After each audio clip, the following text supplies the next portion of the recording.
If you were to ask me what is the best Samsung device Samsung has ever made, there are a few answers, and of course there are devices that kind of fall out of that list because they're not really usable, like for instance Note 3 and Note 4, but the S7 for instance is also one of those.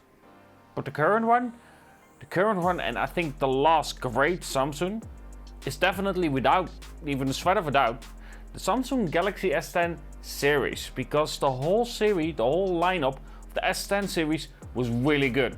So let's discuss if the Samsung Galaxy S10 Plus is still worth it in 2022. Short answer, yes.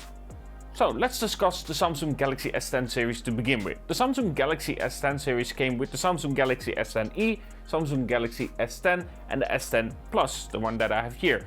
Officially they also had a different version, but that was a larger one and it missed out on the micro SD for instance. That was the 5G version out of my head. Either way, when it comes to the Samsung Galaxy S10 series, what they really did well to begin with was the Samsung Galaxy S10e was for those who wanted a small phone, the Samsung Galaxy S10 for people that wanted a bit of a mid-size phone, and then of course the Samsung Galaxy S10 Plus that wanted a larger phone. And when it comes to quality, all of the three were built with high quality in mind, having proper quality for the phone itself. Where currently with the Samsung Galaxy S21 series there are definitely sacrifices. The S21 and the S21 Plus don't come with the same specifications in terms of screen where the Samsung Galaxy S10 did. So therefore I feel like that's already a step down compared to it. And then in terms of quality, the back of course being glass on both the S10 and the S10e. Of course also on the Plus. But the main thing is that in terms of build quality, there wasn't a sacrifice. Talking about sacrifice, remember those ads Samsung made about having a headphone jack, charger and of course expandable memory? Well, all of that is still a feature on the Samsung Galaxy S10 Plus. And of course the other two as well. This is without a doubt an important feature to have with your phone. It covers the basics really well. The charger is included, you get a headset with it, and of course you get micro SD support and of course the 3.5mm headphone jack. Now it wasn't that like LG did, but still, having that 3.5mm headphone jack is so convenient. Right now, because of the phones that I'm using the USB-C port. But if I want to use the phone for instance while traveling and I need to charge up the phone and of course listen to music via the 3.5, you can forget it because you don't have a possibility unless you buy a dongle with a dongle that allows you to use both of them. Either way, stupid way to do that, and I feel like the Samsung Galaxy S10 is the last one that covers that really well.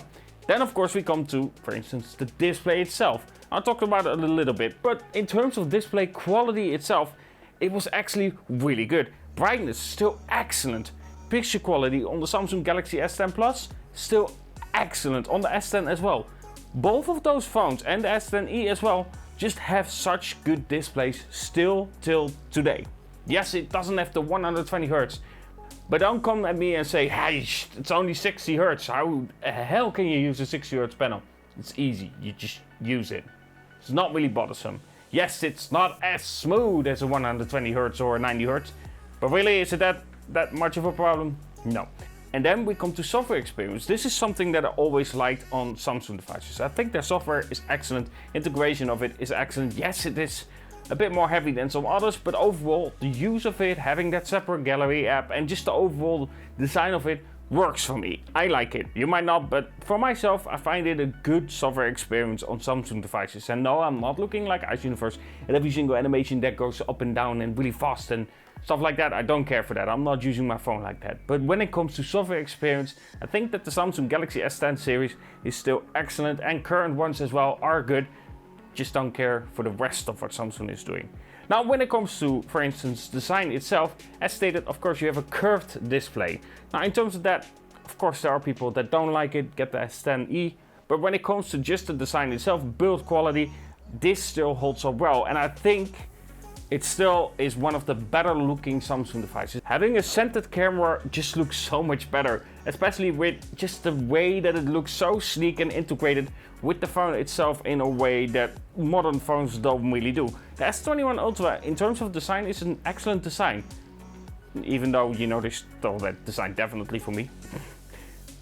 Leave a link in the description why. But when it comes to the camera design itself and the way they integrate it, I really like it. Having a centered camera for me just looks so much better. You know, I have OCD, I want things to be properly centered when it comes to things that I'm holding. Yes, of course, it's not going to be something on the camera, I'm a one-man team, I'm trying, but when it comes to something like this, yeah, I find it important to have things centered properly.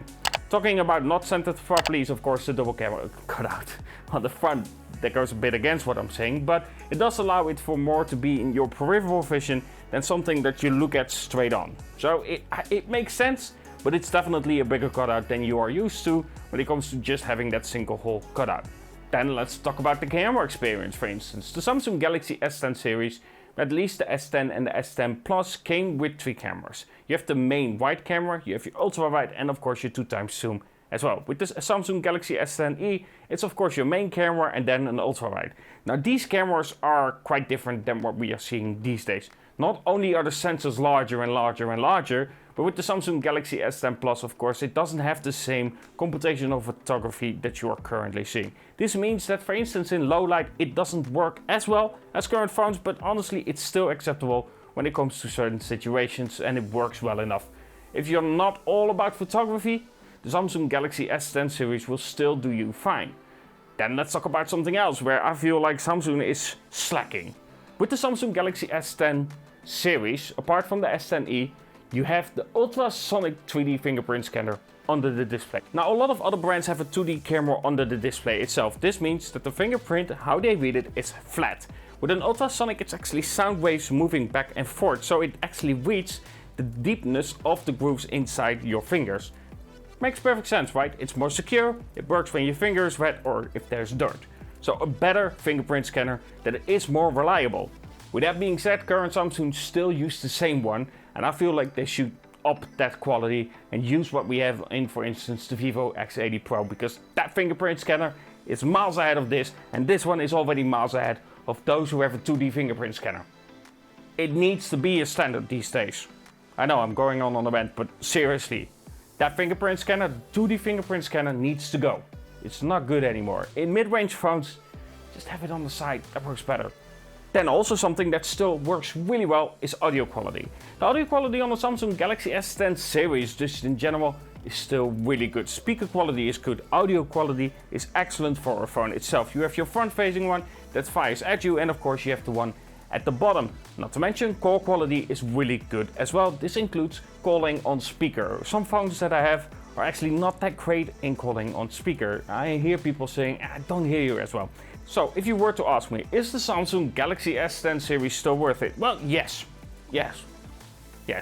If you don't want to spend too much money and if you don't need the latest and greatest, then the Samsung Galaxy S10 series makes a great phone with great quality, with features like getting your charger included, the 3.5mm headphone jack, micro SD support, getting a headset, and also wireless charging included as well. Sure, it's not fast wireless charging, but still you get it included, and I think that's excellent for a device to have, especially if you, for instance, pay around 200-150 euros for a Samsung Galaxy S10.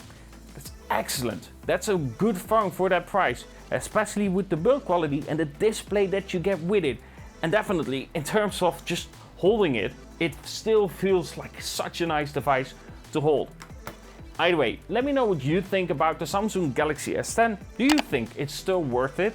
Or do you think I should look a little bit past the Samsung Galaxy S10 series and look more at current ones? Because I'm going to do a video on the Samsung Galaxy S21 that I haven't used at all. Well, S21 Ultra that I haven't used at all. I used it for 4 weeks and basically now it's collecting dust. But yeah, I'm going to make a video about that one and just give it another chance and see how it performs now, how I like it in general, and if Samsung improved on that device. Because the last time I checked and quickly checked it and compared it with some other devices in terms of, for instance, camera quality, it actually had a step backwards, especially in low light. Anyway, hope you enjoyed this video. If you did, don't forget to leave a like, subscribe and all that other stuff, and talk to you guys in the next.